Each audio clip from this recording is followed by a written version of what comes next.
Ako si Angeline, nag-aaral, nagba-vlog at nagnenegosyo. So hey guys, ngayon kakain nga pala kami dito sa may Kubo sa bayan. Located nga pala to sa may San Jose del Monte, Bulacan at malapit lang sa simbahan. So hey guys, galing nga pala kami neto ng Padre Pio, kaya abangan nyo yung vlog ko sa Padre Pio. Part siya ng video. Pero syempre, bago ang lahat, isishare ko muna sa iyo itong sinabi ni Father Raura na ang pera ay isa sa mga pangunahing sanhi ng alitan sa pamilya.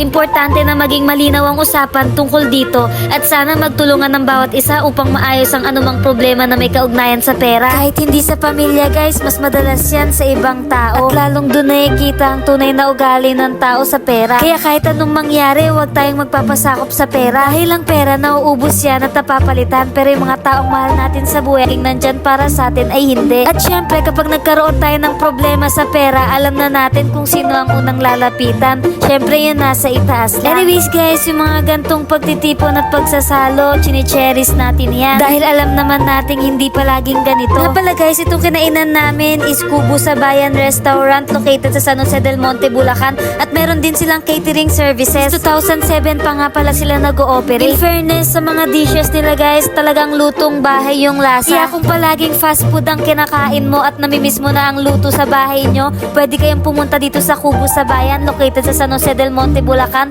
At ito nga pala ang Facebook page nila para pwede nyo silang kontakin in case na gusto nyo pumunta or umorder ng online. After nga pala namin kumain guys, nadiretso kami dito sa may simbahan. Dumaan kami saglit. Walking distance lang din naman siya sa kinainan namin. Nag-ikot lang kami saglit dyan guys at nagdasal syempre. Pangalawang punta ko na nga pala dito guys kasi yung first na punta ko dito is nag-proxy ako sa inaanak ng ate ko. Kaya medyo familiar na siya sa akin. Ang ganda nga pala sa loob neto guys. Halata ring matagal na tong simbahan na to dahil yung labas hindi nila pinipinturahan. Tapos nga pala namin magdasal dyan guys, dumiretso na kami dito sa sasakyan at may pupuntahan pa pala kami sa 7 Mart. Dito nga pala kami dati nagtrabaho nung bakasyon pa namin. Bili nga lang pala kami ng black shoes ni Griselda kasi sira na yung black shoes niya at magpapasukan na kami sa September. At syempre habang namimili siya ng black shoes niya, andito naman ako sa part ng mga tsinelas. Mura at magagandang design kasi yung tsinelas nila dito, kaya pag punta kami dito lagi akong nabili. Hindi na nga pala kami nagtagal dyan guys kasi medyo mahaba din yung pila sa counter. Bumili na nga rin pala ako ng puncher dito guys dahil kailangan ko sa business ko. At nakitan pala si Ate Jilay sa mga tasa dyan kaya nabili na rin siya. Thank you nga pala sa mga bago kong followers dyan guys at syempre sa simula at una pa lang nandyan na